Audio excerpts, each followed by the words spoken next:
upon a time, not that long ago, everyone would gather round their transistor radios. There were zoo crews and shock jocks and boss jocks and pranks. There were callers and prizes, people with weird names. But that time it has faded. Now there's podcasting wars. Every ad is for dick pills, big pharma, and porn. Even now there are days when all you need is a laugh. Thank God there's one DJ left. He's Radio Ralph. Now the red light is on, so just tune on in.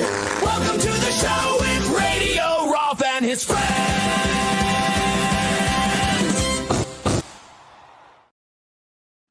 Okay, we're back. You got new graphics, Ralph. Yeah, I've been working on some stuff. Hey, they look good, Ralphie. The new graphics look good, Ralphie. Appreciate it. Yeah, I've been working on some stuff and been doing the grind, as they might say. But yeah. You having fun still? You still having fun with it? Yeah. Just trying to enhance the brand, as they might say, you know. Well, just never let it become work, Ralphie. Never let it become work, dude. You gotta be always in the spirit of good times, my friend. Yeah, authentic. Yep. This is one of my fashion inventions I'm wearing on my head right now from when I was 12. I would take ball caps and I cut the bill off of them and make little beanies with them.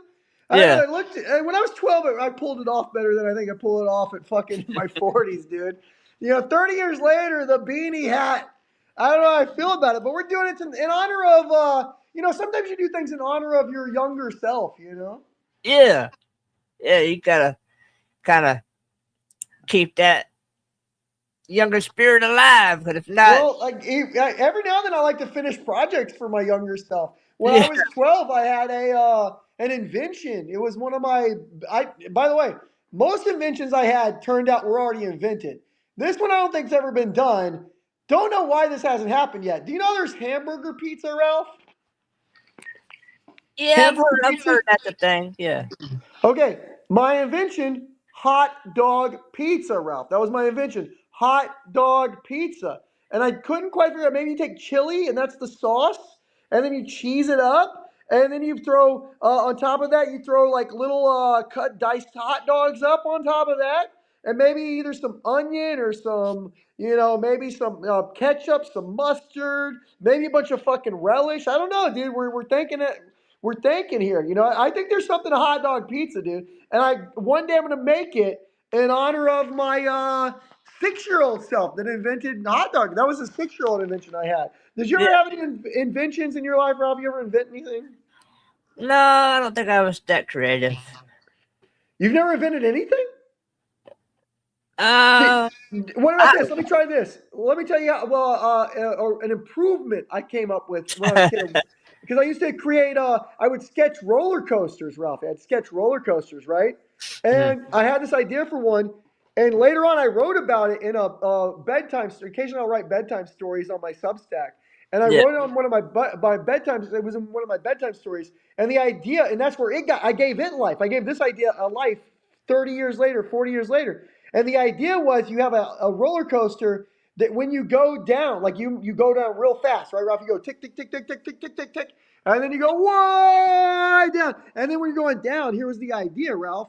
You would literally, I don't think it's ever been done before either. You would literally, the tracks would end. You would fly off of the tracks, okay, Ralph? You'd fly off of the tracks of the roller coaster, fly through a waterfall, Ralph, and then you'll land on the other end, the tracks. Somehow it lands back on the tracks. I don't know how that happens, but the roller coaster lands back on the tracks, and you essentially go off fucking tracks for a whole jump. For a whole jump, you go off tracks on the roller coaster.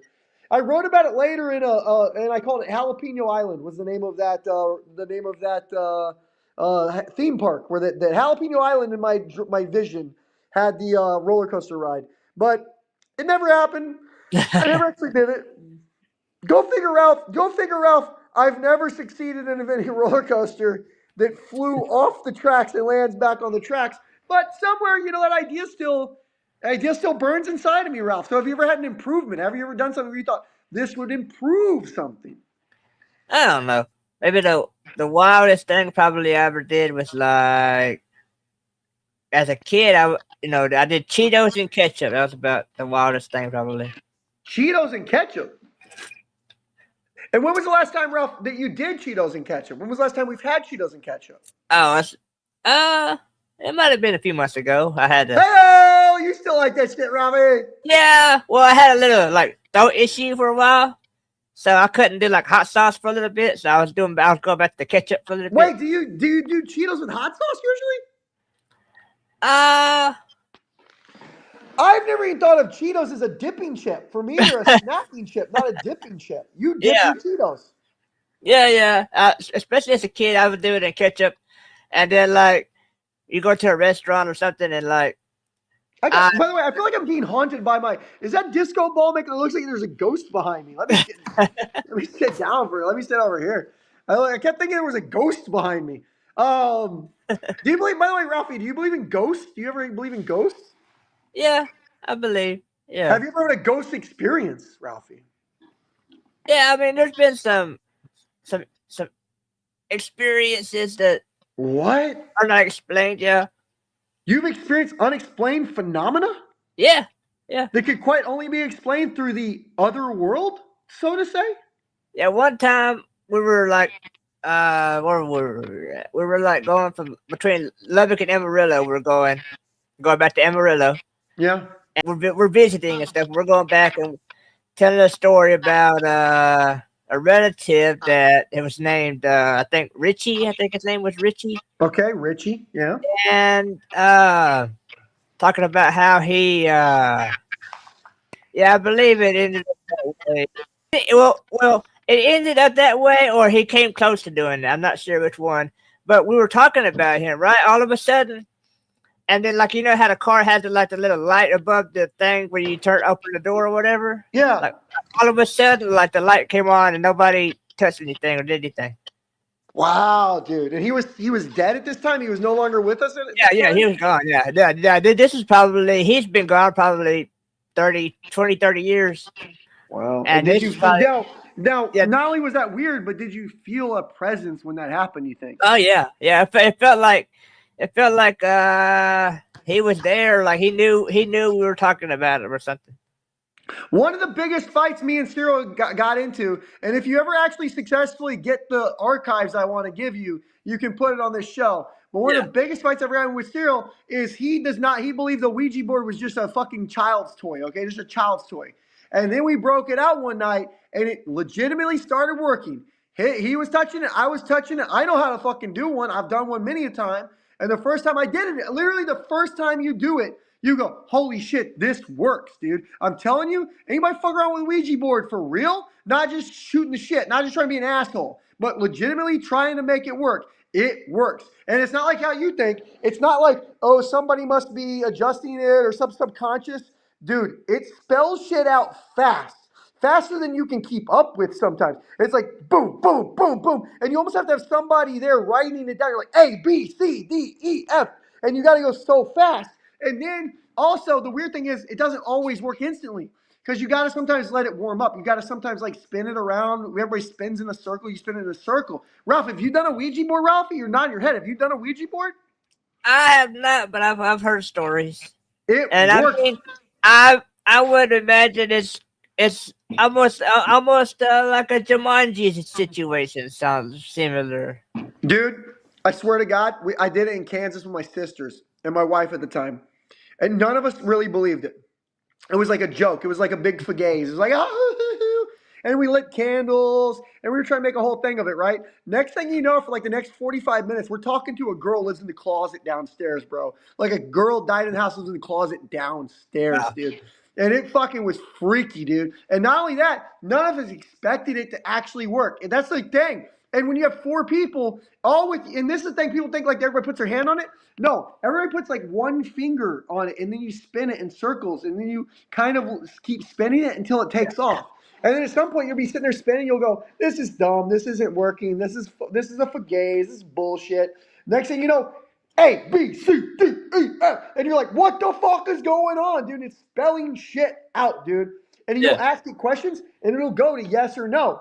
It does shit. And then, so I tell Cyril about this, and he goes, "Oh, bull pucky, bull corn, bull nonsense."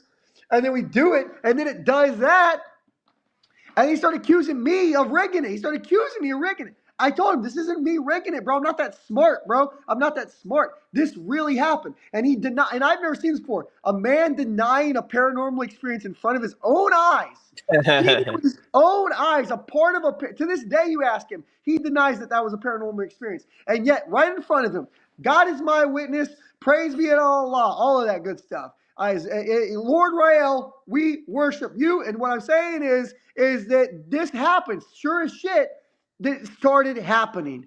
So it might be a Milton Bradley game, but for any kid that did it like I did it, they saw the truth, dude. There is truth to a Ouija board. There is truth to the dark arts. There is magic in this world, Ralph. And I know that sounds crazy. I know that sounds insane. I say this, do it. Try it out. See what happens. Because when you fuck with it, when you open Pandora's box and all of a sudden the devil shows up and like, hello, my friend. What do you want from me? You'll go, holy shit, the devil's here. And you didn't want the devil there because you thought it was just a Milton Bradley game. You thought, hey, you know what? I would have given anything for Mr. Monopoly to show up. Mr. Monopoly to be there and be like, hey, you do not pass go. Here's $200. That would have been great. But I didn't get Milton Bradley, Mr. Monopoly. No, I got a 12-year-old kid that died in a river living in my closet downstairs, telling me about the fucking what it's like to be a dead kid. It was the scariest shit in my life, Ralph. And my sisters will tell you it was real. My second ex-wife will tell you it was real. They will tell you sure as the day is long. And even Chad, who witnessed it, even my good buddy Cyril, witnessed it with his own two eyes. But that's the problem with scientific men and men of reason, Ralph. Men of reason and rationale and science and technical astutedness and technology and all the mighty hoity-toity things of reason in the age of enlightenment. And those fuckers can't even they wouldn't know a paranormal experience if it chopped their fucking head off, dude. Swear to God. Swear to God. There's literally ghosts in their house going, and they're fucking looking there going, hey, dude, I know who's working the projector. Who's doing the project? It must be a flashback from when I did LSD that one time, and a ghost is just in front of me going, I am a ghost. I am in your house. And they're just like, I don't know what you're doing, projection. I probably smoked too much weed tonight. I'll see you in the morning. And it totally, and the ghost doesn't even care. The ghost gives up at that point. He goes, fuck it. I'll go home. You know, that's how, fuck it. What am I got to talk to this guy? This guy won't even acknowledge my existence. And so the ghosts go home. The ghosts go home. That's why men of science will never be haunted, because they don't feed into the ghost. And the ghost needs a certain amount of you buying into the program, you know? It's like, what is it, in Peter Pan? Just clap your hands and bring the fairy back to life? That's how ghosts work. If you're not recognizing that ghost autonomy, if you're treating that ghost like it's a shadow, if you're ignoring the essence of that life form that just showed up out of nowhere in your house, well, then obviously it's going to be a fugaze because you're not open to the experience. It's like, yeah, sure, I can fucking drink. Lead a horse to water, but you can't make him drink. I can show you the paranormal world, but if you don't want to see it, you're going to rationalize it all away. You're rationalize it all away, Ralph. And yet these same people, Ralph, these same idiots believe in aliens. They believe in aliens as if aliens. You're still looking at sky people when there's ghosts in your house, you crazy person. You want the sky gods to come down and save the world. But meanwhile, there's a ghost going, I want to talk to you. And you go, it's not a ghost. I had too much, I have indigestion tonight. I have a little bit of indigestion tonight. Yeah, I do believe like there's like demons and stuff like that. Yeah, I do believe in that kind of stuff. Cause like, I don't know what it is. Like ever since I was a kid, like, I don't know, like sometimes when I'm alone or whatever, like I get these random like images in my head that pop up like from like a movie or like a bloody face or like a. Well, you're tapping into something. You're tapping into some kind of thing, Ralph. And by the way, it doesn't. I never have my paranormal experiences are never like that. I've never had a bloody. I've never even had a true. This is the closest I've ever come to paranormal experience. Like a Chucky or something, like it's weird. Well, the only paranormal experiences I can attest to is one I just told you about, the Ouija board. And the only other is occasionally, I remember I was in my great-grandfather's chair sometimes at my grandfather's house, and I would feel, and it's like one of those things where you don't know if it's just the wind or the air, but the wind, I was inside, so there couldn't be the wind, but I would feel what felt like a little hands just touching the kind of rubbing the hairs on my arm, on my forearm, you kind of could feel it. And I was like, oh, what is that? And I was kind of, I'll be honest, I was getting a little hand massage from a ghost. I wasn't against it. Yeah. But yeah, I don't know. Actually, that's been since I've been like a little kid. I don't know if it's anxiety. I don't know what it is, but I'll just get this weird like sensation over me, and I'm alone, and I can feel like my hair in my head like standing up or something. And I can Wow. see these images, and it's like, I don't know. Well, I wouldn't want that would scare me. The shit, It shit out scares of me, me. bro. I don't. Yeah, It doesn't scare you? it does. Yeah, but I mean, I just try to I try to make I try to find a way to make noise in the house or turn on a TV or meet or something or Well, grab I've a had dog. to do that before because I used to get this like thing. Have you ever heard of sleep paralysis, Ralphie? Yeah. Well, I would get this thing where I was going through some sleep paralysis, and then it was so scary because I would be like awake and asleep. When you're in sleep paralysis, you're kind of awake and asleep, right? I've And I heard would get about this. I'll tell you about this. you're kind of like in your bed, like you're trying to move or something, and you can't move or get up or anything. And not yes, Ralph, that's it. Not only that, you're kind of in between awake and asleep, right? And Yeah. sometimes you can see things. So, Ralph, this is going to scare me to tell you this, but I would see, like, let's say I was looking. Let me flip the camera. Let's say I was looking. No, I want you to see this, Ralphie. Let's say, how can I flip this fucking camera? Back, alt, whatever. This should flip it. Okay, Ralph. Let's say I'm in here, right? And I'm in sleep paralysis, and you see that little kind of over there. You see that bookshelf that kind of looks dark. Yeah. Well, imagine I see a little shadow between that bookshelf and that other shelf, right? And I would see that shadow, and then in my sleep paralysis, I swear to God, I started hearing this. Wow. And then it get closer to me. It'd be like, let's say I'm over here in this chair, right? And this Yeah. is where let's say that chair, and this is where the ghost or whatever it is, whatever the thing is, the demons, whatever it is in my sleep paralysis, and I hear, but then it gets closer, and I'm there and I'm frozen and I can't move, Ralph. I'm literally I can't move. I can't open my eyes. I know something's coming at me. I can do nothing about it. It keeps getting closer, and then it starts getting louder. And eventually, like finally, Ralph, it's like the craziest thing. Eventually, I just kind of like as it's coming close, then it's me and I just pop up and I'm like, ah! And then I go, okay, I gotta cut the TV on. I gotta cut the TV on. Yeah. And then I go, that TV, Ralph, has saved my life. That TV is, I just need it on, and then I'm just like, thank God, let me fall asleep to this movie, because as long as that movie's on, somehow the demons aren't talking to me anymore, Ralph. Yeah, I know. Yeah. I've Have had you that. I've had experienced that something feeling. like this? Have you felt this feeling? Yeah, I've had that feeling plenty of times. I gotta okay, I gotta go grab my dog or put on TV or something. Yeah. Yeah. Have you ever heard the little demon sounds, or is it just the feeling of ominousness? Is it just the I thought I've heard like voices or something. Yeah. Mm-hmm. Do they sound kind of whispery? Do they sound like they're kind of whispering a little bit? Yeah, a little bit. Yeah. Yeah, Ralph. We've had that same. I've had that same experience, and Yeah. I think Wow, anybody has. And there's people I know. A lot of people have the same experience, Ralph. So I'd say this. I don't even want to say like demons because that's too. You know what I'm saying? But I want to say there's enough of my personal lived experience to allow me to know there are energies around us and perceptions around us that we can't even begin to understand. You know? Yeah.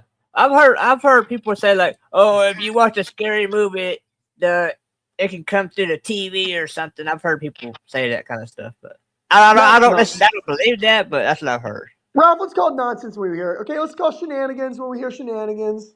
Like, if somebody tells you a story and it's their own personal lived experience and they sound like they're really believing they're telling you the truth, believe them. Believe them.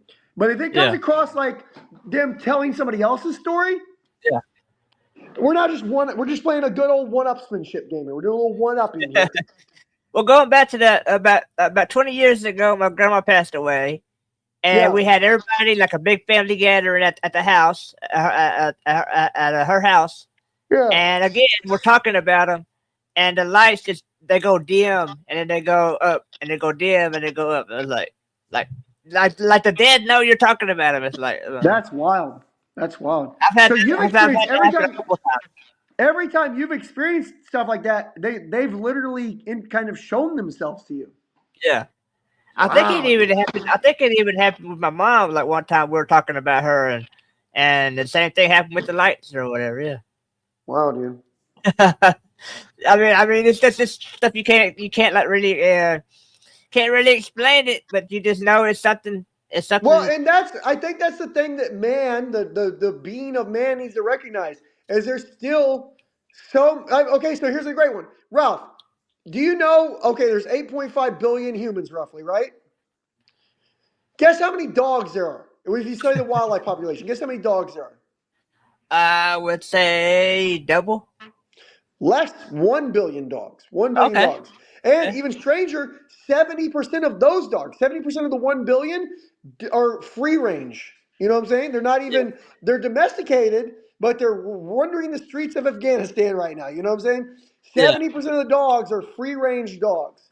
And that's about 750 million dogs. And so that dogs are less. So humans are still number one. Want to guess anything else? Want to guess the number of ants? How many ants there are compared to people? I'm gonna go under. I'm gonna go under. Over. There's Okay. 1 billion ants for every human being, roughly a billion ants, Ralph. For every, let me say that again, Ralph. For 8.5 billion human beings, for every one person, there's about a billion ants, Ralph. Okay, a billion. So we can't even begin. You think how are we the dominant species, Ralph? What do we do so dominant? Are we the number one in population? Fuck no, Ralph. The number one in population is called the nematode, okay? And the nematode is essentially mites and worms in the soil. They're soil creatures. They live under the soil, okay? And do you know how many of those there are? Do you guess how many nematodes exist? I've seen him on SpongeBob. SpongeBob has uh, nematodes? SpongeBob has nematodes?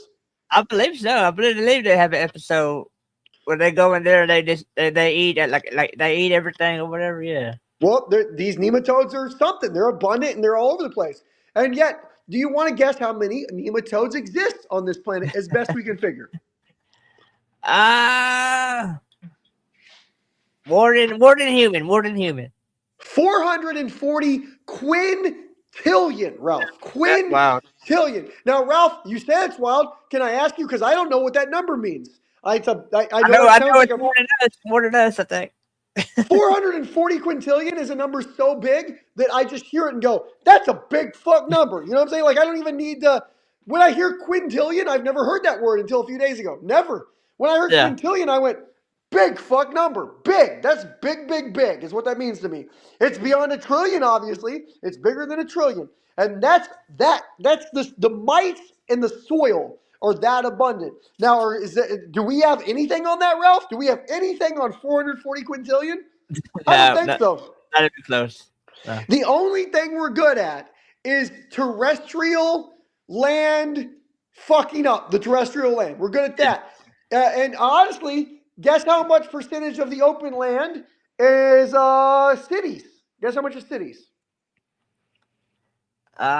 75, 80%. Like 3 to 5%. 3 to 5%. Oh, okay. You're Okay. forgetting tundra, deserts, glaciers, anywhere where it's cold or hot to a large degree.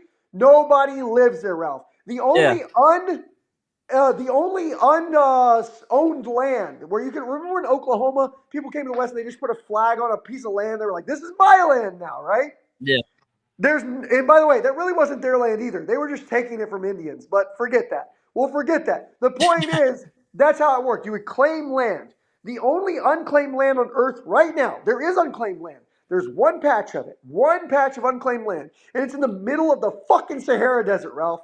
Okay? That's it. Where literally nobody can survive. It doesn't have animal life, it doesn't have plant life, it doesn't have a water table, it doesn't have vegetation. It's just you're going to die if you're in that 1 mile radius. And that's the only land ever been claimed. So I would tell this to people. Do you hate the governments like I do? Do you want to get out of this fucking place and get something new going? Well, go to Africa in the Sahara Desert, and there's like 100 acres that are completely unclaimed right now. Will you die within 24 hours? Probably, for sure, dude. But will you spend your last 24 hours free on your own land?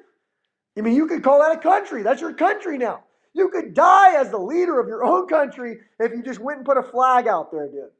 But what I'm saying is, out of the cities, out of the urban landscape, only about 3 to 5% of this Earth is us fucking with it, okay? And guess what? Why is that? What is the majority of this planet, Ralph?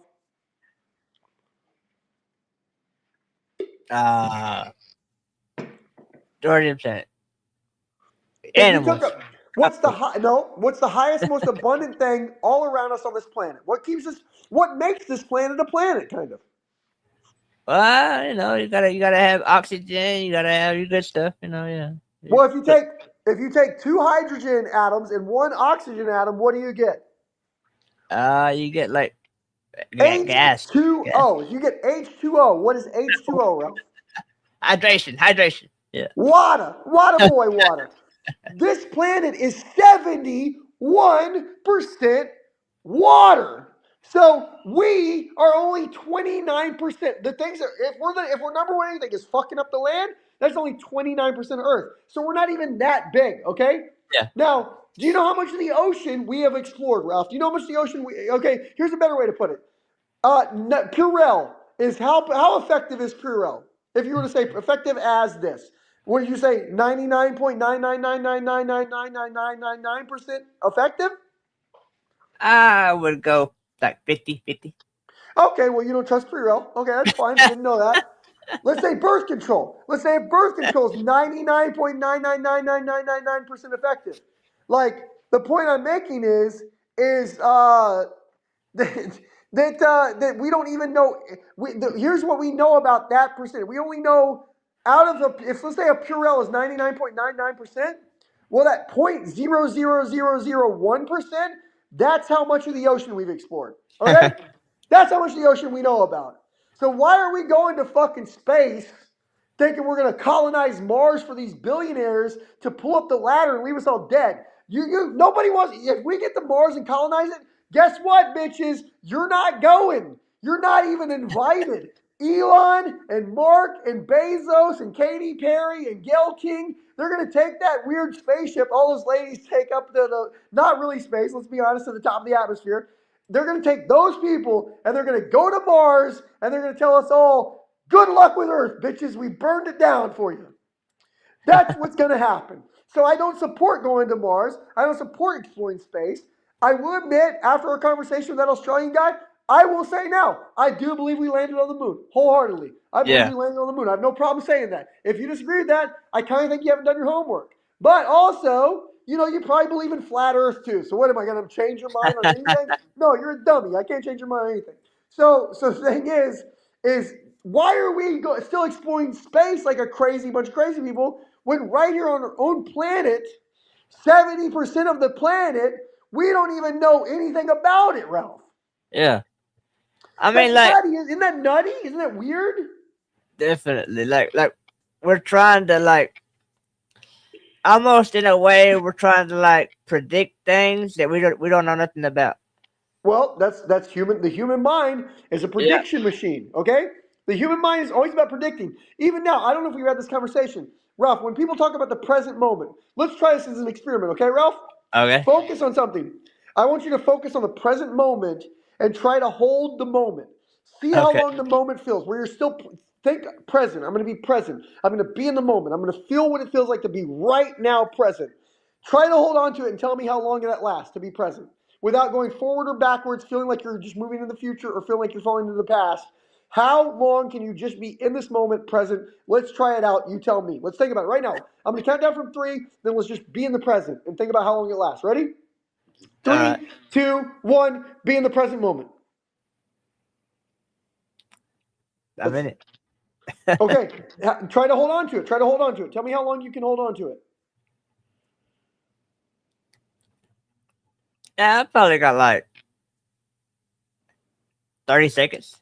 That's a long time. I can hold the present moment about 3 to 5 seconds. Like the exact present moment, I can hold it about 3 to 5 seconds, Ralph. Yeah, I guess your mind starts trying to. I don't like this. Let me. Yeah. Well, no, because your mind is trying to wrestle with what does it mean to be present? Because you're constantly kind of falling forward into the future, right? You're constantly falling forward into the future. So what does it mean to be present? To be right now in the moment. It's not that long. It's about 3 to 5 seconds. It's about all your brain can hold on to as presentness, as Yeah. awareness of nowness. It's about 3 to 5 seconds. And so what's crazy is that means that you're very rarely in the now. Even when you're trying to be present, you're very rarely in the now because you can't be in the now for that long because the now is constantly falling forward into the future. Okay? So Yeah. what we do though is we start projecting everything into the future because our brains are predictive machines. The way that it works, out of that here's another question. Out of that 3 to 5 seconds you just felt a present moment, Ralph, how much of it do you think you were actually aware of? How much of that 3 to 5 seconds do you think you were there for? Probably a second, maybe 2. Exactly, because what are you constantly trying to do? Your mind is constantly wrestling with the present, saying, plan for the future, plan for the future. What's coming next? What's coming next? What's coming next? So we're always kind of living in this abstraction of next instead of living in now because now is so small and constantly changing and constantly evolving that it's impossible to hold on to now. So when people say, just be present, man, just live in the present. Well, you can only do that for about 3 to 5 seconds, okay? Your Yeah. brain, your human brain is a prediction machine.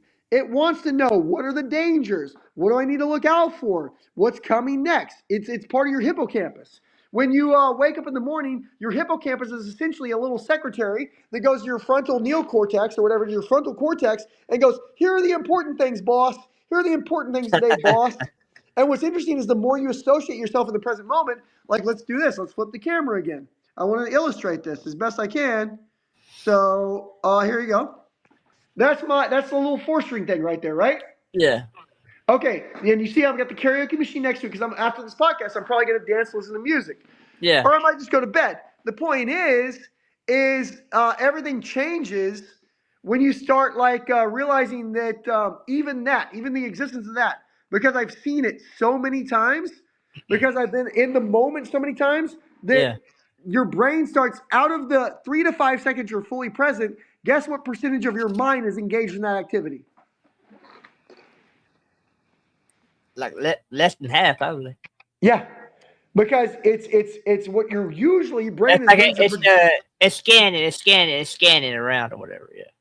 Yeah, but it's the reason it's like you can't, as you try to hold on to that moment, as you keep falling into the future, it becomes harder and harder to even be in the present because the present doesn't really exist the same way. You It's know? almost like once you take a breath in and breath out, like your president's gone there. It's like it's okay now to the next thing. Yeah, and then out of that present moment, that's what I was getting to. Out of that present moment, about 30% of it is new experience, and that Yeah. is the part of your brain that's taking in information. The rest of it, that guitar I just showed you, that's been there for a matter of days. So my brain knows it doesn't have to predict that guitar anymore. It knows where that guitar's at. That guitar's not a threat. It's not. Yeah. It doesn't have to fight or flight away from that guitar. So it just remembers it's there. So that also takes more time for me to be focused on the present. But you can never be fully focused on the present past about 3 to 5 seconds. And because you're a future predictive brain, even the present you're a part of, you're only about 30% there for. Okay? So you're about 30% there for something that only lasts 3 to 5 seconds. Now, how can you ever say that this reality is fixed, that anything's fixed, that everything's black and white? Because there's too many variables. There's too many variables, dude. That kind of reminds me of SpongeBob again. Go back to SpongeBob. You Shout are out. loving SpongeBob tonight. Well, it's just like This is the Tao of SpongeBob. The Tao of SpongeBob. Go ahead. there was one part of it where they it said like clear your mind or whatever. Yeah. And like he's clearing his mind or whatever, and then it's like, what's your name? And it's like, what's my name? And then all his little people in his brain are running around. What's his name? What's his name? We do out his name. We do out his name. And then everything goes on fire. It blows up. It throws on fire. So, I don't know. Well, I didn't know you loved SpongeBob so much. You're a big It's back in SpongeBob the day. fan? I've been around it back in the But no, do you still watch it? No. I mean, no. Quitter. What I said, okay. I think the original guy that did the voice for him, I think he died or whatever.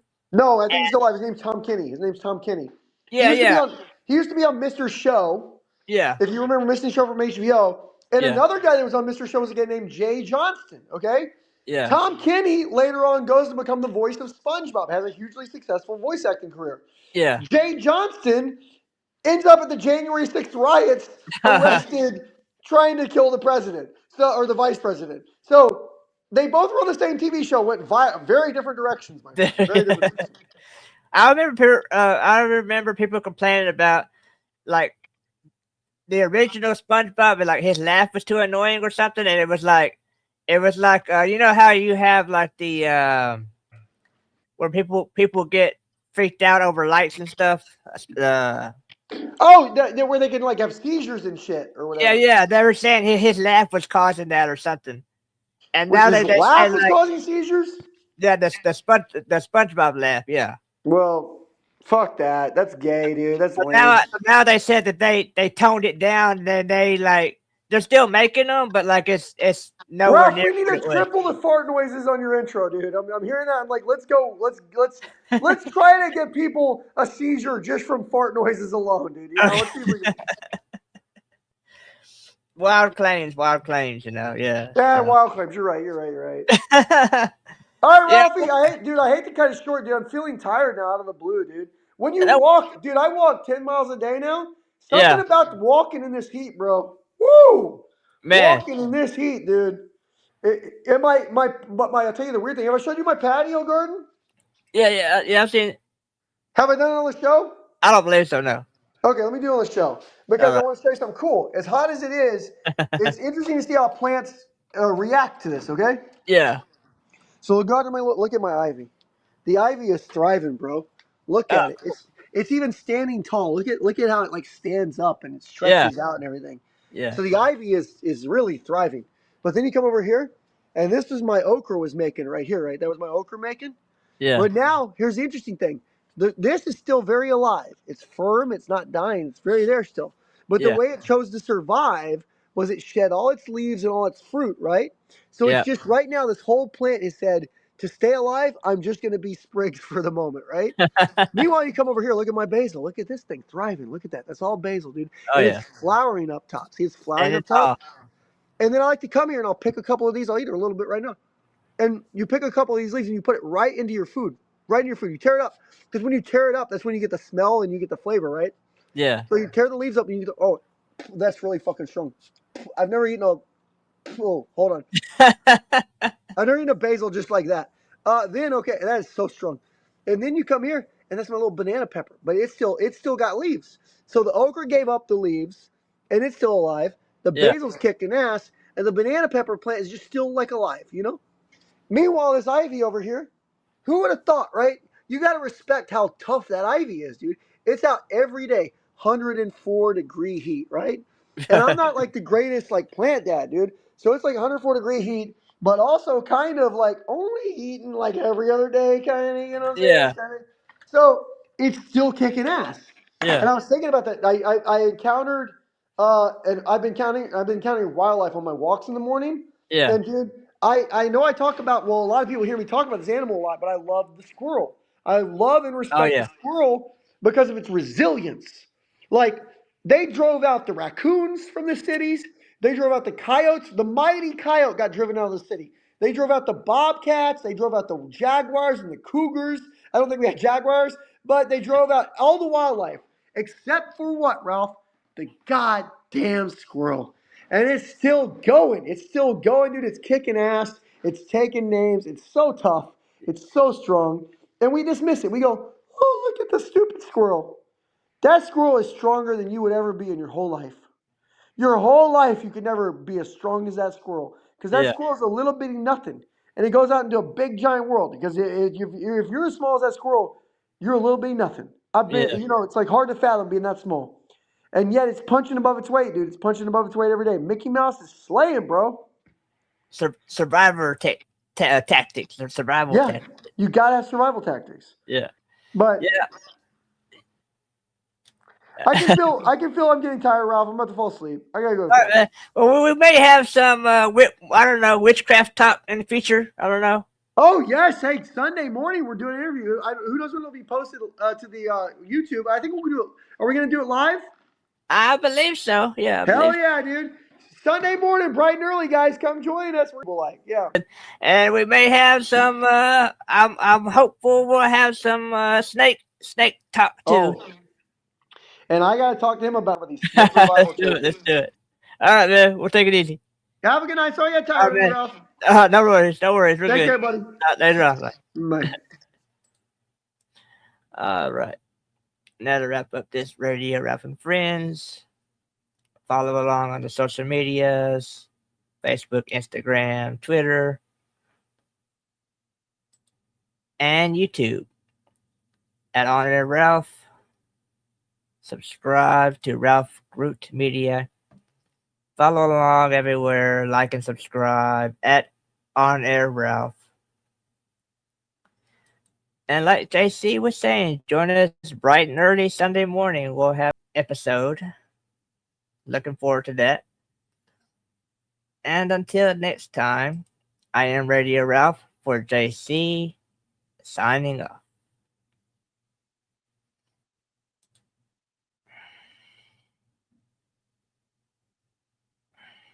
Once upon a time, not that long ago, everyone would gather round their transistor radios. There were zoo crews and shock jocks and boss jocks and pranks. There were callers and prizes, people with weird names. But that time it has faded. Now there's podcasting wars. Every ad is for dick pills, big pharma, and porn. Even now there are days when all you need is a laugh. Thank God there's one DJ left. He's Radio Ralph. Now the red light is on, so just tune on in.